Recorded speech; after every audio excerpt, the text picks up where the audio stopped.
வணக்கம். Welcome to well Prabhu financial services. உங்களுடன் விஷ்ணு பிரபு. இன்னைக்கு வீடியோவில் ஆன்கோயிங் யூஎஸோட டேரிஃப் வார் பற்றி பார்க்க போகிறோம். என்னென்ன விஷயங்கள் retail investors, mutual funds investor especially என்னென்ன விஷயங்கள் இதிலிருந்து தெரிஞ்சுக்கணும், என்ன மாதிரியான பாதிப்புகள் இம்மீடியட்டாக இருக்க போகுது, இதுக்கு நீங்கள் எப்படி ரியாக்ட் பண்ணணும் அப்படின்றது இந்த வீடியோவில் பார்க்கலாம். அதே நேரத்தில் இதனால் மற்ற அசட்ஸில் எஸ்பெஷலி கோல்டில் என்ன மாதிரியான ஒரு இம்பேக்ட் இருக்க போகுது அப்படின்றதும் ஷார்ட்டாக இந்த வீடியோவில் பார்க்க போகிறோம். ஸோ இப்போது யூஎஸ் அவங்களோட டேரிஃபை கூட்டியிருக்காங்க. அவங்க நாட்டுக்குள்ளே வரக்கூடிய பொருட்களுக்கான வரியை கூட்டியிருக்காங்க. ஏன் கூட்டியிருக்காங்க அப்படின்றத நம்ம முதல் அண்டர்ஸ்டாண்ட் பண்ணிக்கலாம். யூஎஸ் அஸ் ஏ கண்ட்ரி ஒரு டெவலப்டு நேஷன். பட் அந்த நாட்டுக்குள்ள நிறைய நாட்டோட பொருட்கள் உள்ள வருது, அந்த நாட்டில் கன்சியூம் ஆகுது. ஸோ பெரிய அளவில் கன்சியூம் பண்ணக்கூடிய ஒரு கண்ட்ரியாக இருக்குது. சைனாலேருந்து, இந்தியாவிலேருந்து, மற்ற எல்லா கண்ட்ரீஸ்லேருந்தும் எலக்ட்ரானிக்ஸ், மேனுஃபேக்சரிங் சம்மந்தமான, டெக்ஸ்டைல் சம்மந்தமான, ஃபுட் ரிலேட்டடான எல்லா விதமான ப்ராடக்ட்ஸும் யூஎஸ்குள்ளே போகுது. அந்த நாட்டோட மக்கள் கன்சியூம் பண்ணுறாங்க. ஸோ இப்போது யூஎஸ் என்ன நினைக்குதுன்னா, இந்த மாதிரி வரக்கூடிய பொருட்களோட விலையை கூட்டிட்டோன்னா அந்த நாட்டுக்குள்ள உற்பத்தி ஆகக்கூடிய பொருட்களுக்கும் அமெரிக்கன் ப்ராடக்ட்ஸ்க்கான விலை கம்பேரிட்டிவ்லி சீப்பராக இருக்கும். ஸோ நிறைய பேர் அமெரிக்கன் ப்ராடக்ட்ஸை கன்சியூம் பண்ணுவாங்க. இது ஒரு முக்கியமான நோக்கமாக வச்சுட்டு அவங்க டாக்ஸேஷனை கூட்டியிருக்காங்க. சிம்பிளாக எக்ஸாம்பிள் பார்த்தோன்னா, ஒரு கார் யூஎஸ் மேட் கார், ஒரு கார் இந்தியன் மேட் கார் அப்படின்னு வச்சுக்கலாம். ஸோ இவ்வளோ நாளைக்கு இந்தியன் மேட் கார் யூஎஸில் 10 லட்சம் ரூபாய்க்கு வித்துட்டே இருந்துச்சு. யூஎஸ் காரு 12 லட்சத்துக்கு வித்துட்டே இருந்திருக்குது. ஸோ இப்போ இந்த டேக்ஸ் கூடினதுக்கப்புறம் இந்தியன் கார் யூஎஸில் 13 லட்சம் ரூபாயா மாறிடுச்சு. அண்ட் யூஎஸ் கார் 12 லட்சம் ரூபாயா தான் இருக்குது. ஸோ யூஎஸ்ல உற்பத்தி ஆன காரை விட இந்தியன் கார் இப்போ காஸ்ட்லி ஆயிடுச்சு. ஸோ இன்ஃபேக்ட் என்ன ஆகும், நம்மளோட சேல்ஸ் குறையும். யூஎஸ் கார் கம்பேரிட்டிவ்லி கொஞ்சம் காசு கம்மியாக இருக்குதுன்னு நிறைய பேர் யூஎஸ் பேஸ்ட் கார் வாங்குவாங்க. ஸோ யூஎஸில் வேலை வாய்ப்பு இன்னும் அதிகமாக கூடும். இன்னும் நிறைய பேர் யூஎஸ் ப்ராடக்ட்ஸை கன்சியூம் பண்ண ஆரம்பிப்பாங்க அப்படின்ற நோக்கத்தோட கொண்டு வந்த ஒரு விஷயம் தான் இந்த டேரிஃப். எல்லா நாட்டுக்கும் டேக்ஸை கூட்டியிருக்காங்க. அண்ட் இந்த மாதிரி பண்ணுறப்போ முதல் இம்பேக்ட் என்ன ஆகும்னா, யூஎஸ்குள்ள விலைவாசி எல்லாமே கூடும். ஏன்னா அவங்க கிட்டத்தட்ட எல்லா விதமான பொருட்களுக்கும் அமெரிக்காவுக்கு உள்ளே வரக்கூடிய பொருட்களுக்கான டேக்ஸை அவங்க கூட்டியிருக்காங்க. எக்ஸப்ட் ஒரு சில விஷயங்களை தவிர, லைக் ஃபார்மா மெடிசின்ஸ் தவிர மற்ற எல்லா விஷயத்துக்குமே அவங்க டாக்ஸேஷனை கூட்டியிருக்காங்க. ஸோ இதனால் அந்த நாட்டில் விலைவாசி கூடும். ஒரு பெரிய பொருளாதார மந்த நிலை அமெரிக்காவில் இம்மீடியட் டேர்மில் வர்றதுக்கான வாய்ப்புகள் ரொம்ப பிரகாசமாக இருக்குது. ஸோ பொருளாதாரம் மந்தமாக போகுது, இன்ஃப்ளேஷன் அதிகமாகறதுனால. இது அமெரிக்காவில் நடக்குது. ஸோ இப்போ அமெரிக்காவில் பொருளாதாரம் மந்தம் ஆகுது, அங்கே இருக்கிற மக்கள் கன்சியூம் பண்ணுறதில்ல அப்படின்றப்போ இதனால் மற்ற நாடுகள்லையும் இம்பேக்ட் இருக்கும். இப்போது இந்தியாவில் அவங்க வாங்கக்கூடிய பொருட்களோட எண்ணிக்கை குறையுது. நம்ம இந்தியாவிலேருந்து அமெரிக்காவுக்கு அனுப்பிட்டே இருந்த பொருட்களோட எண்ணிக்கை குறையுது. ஸோ இவ்வளோ நாளைக்கு உதாரணத்துக்கு நம்ம 1 லட்சம் கார் அமெரிக்காவுக்கு அனுப்பிட்டே இருந்தோம்னா இப்போ அங்கே சேல்ஸ் குறைஞ்சிருச்சு. ஸோ இதுக்கப்புறம் நம்ம 80,000 கார் தான் அனுப்புவோம். அப்படின்றப்போ இங்கே இருக்கக்கூடிய கம்பெனிஸ்க்கு ப்ரொடக்ஷன் குறையுது, லாபம் குறையும். இதனால் ஒரு ஷார்ட் டேர்மில் கம்பெனிஸ் ஒரு ஸ்ட்ரகிள்ஸ் ஃபேஸ் பண்ணுவாங்க. இதே மாதிரி மற்ற செக்டார் இருக்கும். ஒரு ஃபார்மா செக்டார் அஃபெக்ட் ஆகலை, மற்றபடி ஐடி கம்பெனிஸ்க்கெல்லாம் இருக்காங்க, அவங்களுக்கு வரக்கூடிய ப்ராஜெக்ட்ஸ் குறையும். இங்கேருந்து மேனுஃபேக்சர்ஸ் பண்ணக்கூடிய கம்பெனிஸ்க்கு அவங்களோட சேல்ஸ் குறையும், இதனால் லாபம் குறையும். இந்த மாதிரியான இம்பேக்ட்ஸ் எல்லாம் இருக்க போது. ஸோ அவங்களோட லாபம் குறையிறப்போ அவங்களோட ஸ்டாக்கோட ப்ரைஸுமே ஷார்ட் டேர்முக்கு குறையும். ஸோ இதெல்லாமே இந்தியாவுக்கும் யூஎஸ்க்கும், இந்தியாவுக்கும் சைனாக்கும் மாதிரி ஒவ்வொரு நாட்டுக்கும் இதோட இம்பேக்ட், அவங்க எந்த அளவுக்கு பிஸ்னஸ் பண்ணுறாங்க, எந்தெந்த செக்டார் மேஜராக அஃபெக்ட் ஆக போகுது அப்படின்றத பொறுத்து இருக்கு. இந்தியாவை பொறுத்த வரைக்கும் இதோட பாதிப்புகள் மற்ற நாடுகளோட பார்க்குறப்போ கொஞ்சம் கம்மி.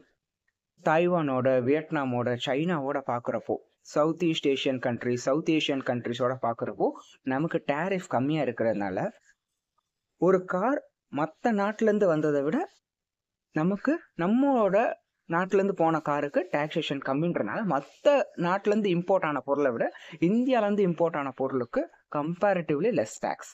இதனால் ஓரளவுக்கு அஃபோர்டபுளாக இருக்கும் கம்பேரிங் வித் மற்ற கண்ட்ரிலேருந்து வந்தது. ஸோ இதனால் இந்தியாவுக்கு ஒரு ஆடட் அட்வான்டேஜ். அண்ட் டெக்ஸ்டைல் ப்ராடக்ட்ஸ்க்கு எஸ்பெஷலி மற்ற நாட்டோட பார்க்குறப்போ இந்தியாவுக்கு ஒரு எட்ஜ் இருக்குது. ஏன்னா மற்ற நாட்டை விட இங்கே டாக்ஸஸ் கம்மி. அண்ட் ஃபார்மா மேஜராக யூஎஸ்க்கு நம்ம எக்ஸ்போர்ட் பண்ணிகிட்ருக்கோம். அதில் கம்ப்ளீட்டாகவே எக்ஸம்ட் பண்ணியிருக்காங்க. ஸோ இதெல்லாம் வச்சு பார்க்குறப்போ ஒரு இம்பேக்ட் இருக்கும் இந்தியன் மார்க்கெட்டில் ஒரு ஷார்ட் டேர்முக்கு. இந்த இம்பேக்ட் வந்து கொஞ்சம் சிவியரான இம்பேக்டாக இருக்கும். இன்றைக்கி நம்ம பார்த்துட்ருக்கோம் திங்கட்கிழமை ஏப்ரல் மாதம் 7ஆம் தேதி. ஸோ ஒரு பெரிய ஜர்க் ஆஃப் எதிர்பார்க்கலாம் மார்க்கெட்டில். பட் இது ஒரு ஷார்ட் டேர்ம் ஜர்க் ஆஃப். இது ஒரு நல்ல இன்வெஸ்ட்மெண்ட்டுக்கான வாய்ப்பாக தான் நம்ம பார்க்கணும். ஒரு முதலீட்டாளராக மியூச்சுவல் ஃபண்ட்ஸ் இன்வெஸ்டராக நீங்கள் பண்ண வேண்டியது உங்களோட இலக்குகளை தான் நீங்கள் மெயினாக ஃபோக்கஸ் பண்ணணும். இன்றைக்கி யூஎஸில் நடக்கக்கூடிய ஒரு விஷயம் அடுத்த 20 வருஷத்துக்கோ 10 வருஷத்துக்கோ 5 வருஷத்துக்கோ இம்பேக்ட் கிரியேட் பண்ணாது. ஸோ ஒரு ஷார்ட் டேர்முக்கு நடக்கக்கூடிய விஷயம் வந்து ஒரு மார்க்கெட்டில் சரிவை கொடுக்குதுன்றப்போ இதை நீங்கள் எக்ஸ்ட்ராவாக இன்வெஸ்ட் பண்ண முடியும்னா பண்ணுங்கள். இல்லாட்டி நீங்கள் இதை அப்படியே உங்களோட முதலீட்டுகளை தொடர்ந்து கண்டினியூ பண்ணிகிட்டே இருங்க. இதை நீங்கள் ரொம்ப குறையுது, இது வந்து மேலும் குறைஞ்சிருமா, அப்படியே போயிடுமா அப்படின்னா அப்படிலாம் கிடையாது. எந்த ஒரு பேட் நியூஸாக இருந்தாலும் அதில் மார்க்கெட் ரியாக்ட் பண்ணும். ஒரு குறிப்பிட்ட டயத்துக்கு, ஒரு வாரத்துக்கோ, ஒரு நாளுக்கோ, ஒரு மாதத்துக்கோ, 3 மாதத்துக்கோ, 6 மாதத்துக்கோ. பட் வருட கணக்கில் இதுக்கு ரியாக்ட் பண்ணாது.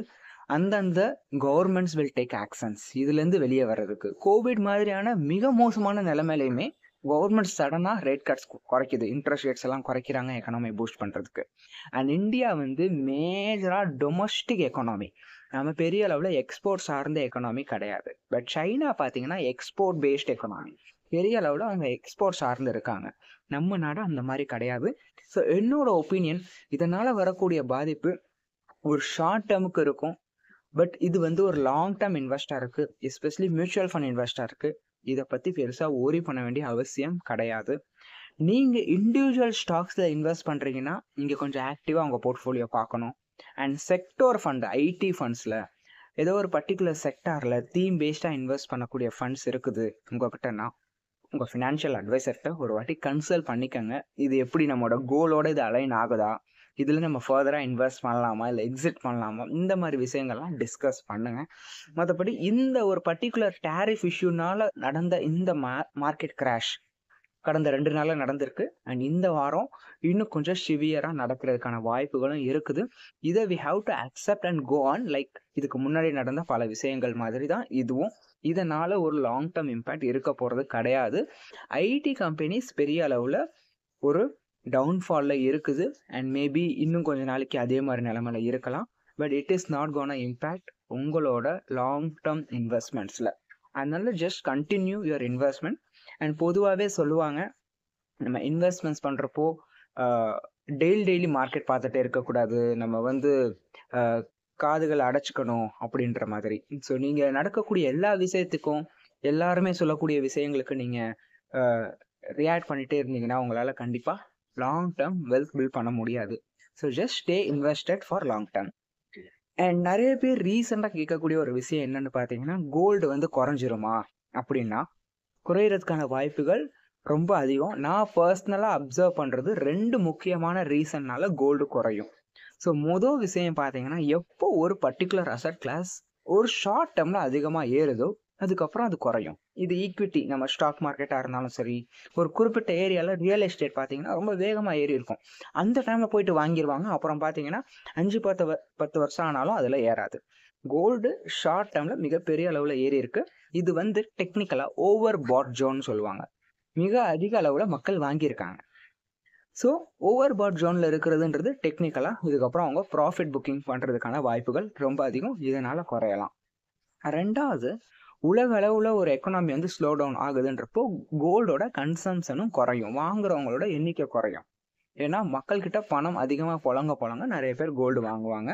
ஸோ இந்த ஒரு ரீசன்னாலையும் கோல்டோட டிமாண்ட் குறையிறதுக்கான வாய்ப்புகள் ரொம்ப அதிகம். இதனாலையும் கோல்டோட ப்ரைஸ் குறையலாம். அண்ட் கோல்டோட ப்ரைஸ் குறையிறதுன்றது வந்து பார்த்தீங்கன்னா 2 விதமாக நடக்கும். ஒன்று, ஒரு போர்ஷன் சரசரன்னு குறையலாம். இன்னொன்று வந்து பார்த்தீங்கன்னா, இதுக்கு முன்னாடி 2010 பிஃபோர் கோவிட் வரைக்கும் கிட்டத்தட்ட 8-9 வருஷத்துக்கு கோல்டு வந்து நோ ரிட்டர்ன், அதாவது கிட்டத்தட்ட ஃப்ளாட்டாகவே இருந்திருக்குது 9 வருஷத்துக்கு. ஸோ அந்த மாதிரியான ஒரு நிலைமையும் வரலாம் இப்போ இருக்கக்கூடிய எக்கனாமிக் கண்டிஷன்ஸ் எல்லாம் வச்சு பார்க்குறப்போ. ஸோ கோல்டு வந்து குறைஞ்சாதான் நஷ்டம் கிடையாது, அது ஏறாமல் ஒரே மாதிரி இருந்தாலுமே நமக்கு நஷ்டம் தான். ஏன்னா ஒரு அசட்ன்றது அப்ரிஷியேட் ஆகிட்டே இருக்கணும், பட் அது அப்ரிஷியேட் ஆகாமல் ஒரு லாங் டேர்ம் இருக்குதுன்றதும் ஒரு விதமான ரிஸ்க் தான். ஸோ நீங்கள் உங்களோட போர்ட்ஃபோலியோவில் ஆல்ரெடி பெரிய அளவுக்கு ETF ஆவோ கோல்டு பீஸாவோ கோல்டு மியூச்சுவல் ஃபண்ட்ஸாவோ வச்சுருக்கீங்கன்னா it is good to sell. நீங்கள் செல் பண்ணுறதுக்கு கன்சிடர் பண்ணலாம். இது எல்லாருக்குமான அட்வைஸ் கிடையாது. என்னோட போர்ட்ஃபோலியோவில் நான் ஒரு 20 லட்சத்துக்கு கோல்டு வச்சுருக்கேன், என்னோட போர்ட்ஃபோலியோ 1 crore இருக்குது அப்படின்னா அதுலேருந்து ஒரு போர்ஷன் நீங்கள் செல் பண்ணலாம். பட் எல்லாரும் இது இந்த மாதிரி பண்ணக்கூடாது. பட் இருந்தாலும் உங்கள் போர்ட்ஃபோலியோ பியாண்ட் சர்டன் லெவல் இருக்குன்னா இந்த மாதிரியும் நீங்கள் கன்சிடர் பண்ணலாம். ஸோ என்னோட ஒப்பீனியன், என்னோட மார்க்கெட் வியூ பார்த்தீங்கன்னா gold may not give the return or may stay in the same range for few months or இயருக்கு பெரிய அளவுக்கு அப்ரிசியேஷன் இல்லாமல் இருக்கிறதுக்கான வாய்ப்புகள் இருக்குது இப்போ இருக்கக்கூடிய கண்டிஷன்ஸ் வச்சு பார்க்குறப்போ. And maybe some other way இன்னொரு கைண்ட் ஆஃப் வார் வருது, இல்லை வேறு மாதிரியான எக்கனாமிக் கண்டிஷன்ஸ் மாறுதுன்னா சிச்சுவேஷன்ஸ் மாறலாம். பட் ப்ராடராக high chances gold may consolidate இல்லாட்டி கம் டவுன் இந்த ஷார்ட் பீரியட் ஆஃப் டைம். இன்னொரு 3 months 6 month பீரியடில் gold will most likely lesser than இன்னைக்கு இருக்கக்கூடிய லெவலை விட. மேபி நம்ம தீபாவளிக்குன்னு வச்சுக்கலாம், இந்த வருஷம் தீபாவளிக்குள்ள தங்கம் இன்னைக்கு இருக்கக்கூடிய விலையை விட கம்மியாக இருக்கிறதுக்கான வாய்ப்புகள் ரொம்ப அதிகமாகவே இருக்குது.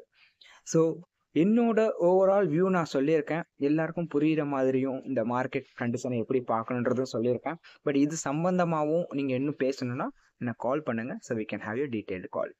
தேங்க்யூ.